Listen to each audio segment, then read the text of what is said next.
Hi friends, welcome to my channel. இன்னைக்கு நம்ம தக்காளி ரசம் எப்படி பண்றதுன்னு பார்க்கலாம். அதுக்காக 3 மீடியம் சைஸ் பழுத்த தக்காளி, அப்புறமா ஒரு எலுமிச்சம்பழ சைஸ்க்கு புளி, 3 வரமிளகாய், 1 டீஸ்பூன் அளவுக்கு மிளகு, அப்புறமா ஒரு கை அளவுக்கு மல்லித்தழை, கருவேப்பிலை, 3 சின்ன வெங்காயம், 2 பச்சை மிளகாய், 6-7 பல்லு பூண்டு, அப்புறமா ஒரு 1/2 டீஸ்பூன் அளவுக்கு மஞ்சள்தூள், 1/2 டீஸ்பூன் அளவுக்கு ஜீரகம், 1/2 டீஸ்பூன் அளவுக்கு கடுகு, அப்புறமா வெந்தயம் ஒரு 1/4 டீஸ்பூன் அளவுக்கு, தேவையான அளவு உப்பு, அப்புறம் தேவையான அளவு எண்ணெய். இனி நம்ம இதை எப்படி பண்ணுறதுன்னு பார்க்கலாம். முதல்ல நம்ம எடுத்து வச்சிருக்கிற தக்காளியை 2ஆ கட் பண்ணியிருக்கிறேன். அதையும் அப்புறமா கொஞ்சம் மஞ்சள்தூள், எடுத்து வச்சிருக்கிற புளி,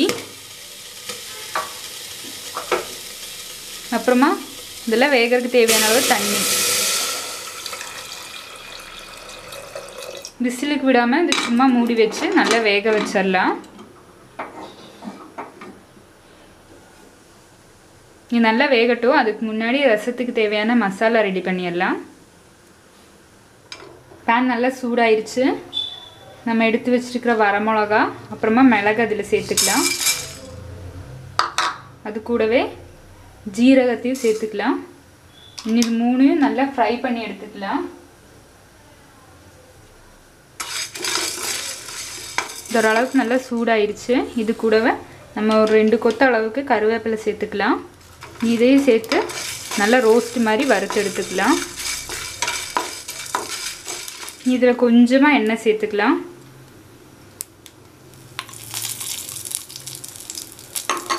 நல்லா மிக்ஸ் பண்ணிடலாம்.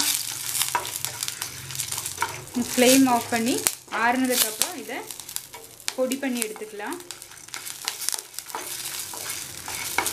ஈஸியாக பொடியாக தான் இதில் கொஞ்சமாக எண்ணெய் சேர்க்குறோம்.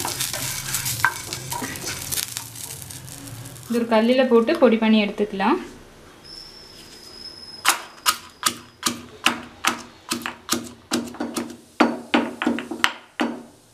நல்லா பொடி பண்ணி எடுத்துட்டோம். இது ஒரு பிளேட்டுக்கு மாற்றிக்கலாம்.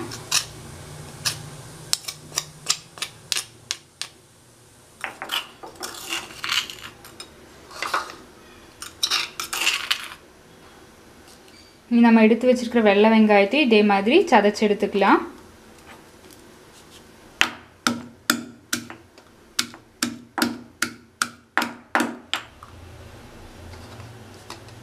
இதையும் நம்ம அந்த பொடி பண்ணது கூடயே வச்சிடலாம் தனியாக. ரெண்டையுமே நல்லா சூப்பராக நம்ம சதைச்சி எடுத்துட்டோம்.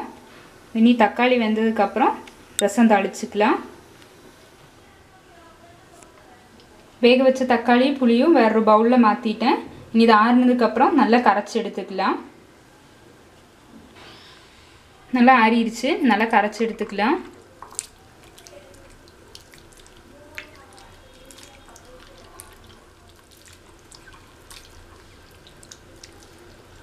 நல்லா கரைச்சிட்டோம். இது நல்லா வடிகட்டி எடுத்துக்கலாம். நல்லா வடிகட்டி எடுத்தாச்சு. இனி நம்ம ரசத்தை தாளிச்சிக்கலாம். பேன் நல்லா சூடாயிருச்சு. இனி அதில் ஒரு 2 டீஸ்பூன் அளவுக்கு எண்ணெய் விட்டுக்கலாம்.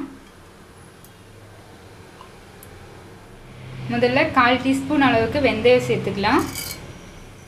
வெந்தயம் நல்லா பொரிஞ்சிருச்சு. கடுகு சேர்த்துக்கலாம். கடுகு வெடிச்சிருச்சு.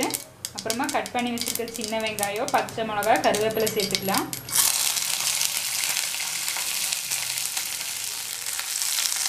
இதெல்லாம் சேர்த்து ஒன்று நல்லா வதக்கி எடுத்துக்கலாம். இனி நம்ம கரைச்சி வச்சுருக்கிற தக்காளி புளி தண்ணி சேர்த்துக்கலாம்.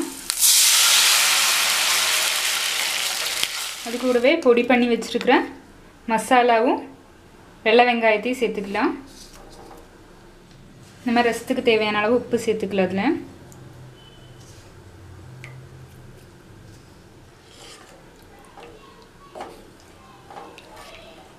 நல்லா மிக்ஸ் பண்ணி விட்டாச்சு. இனி ஒன்று நுர வந்ததும் ஃப்ளேம் ஆஃப் பண்ணிக்கலாம். ரொம்ப கொதிக்க விடக்கூடாது, அப்போ ரசம் டேஸ்ட் இருக்காது. ரசம் நுரக்கட்டுறக்க ஆரம்பிச்சிருச்சு.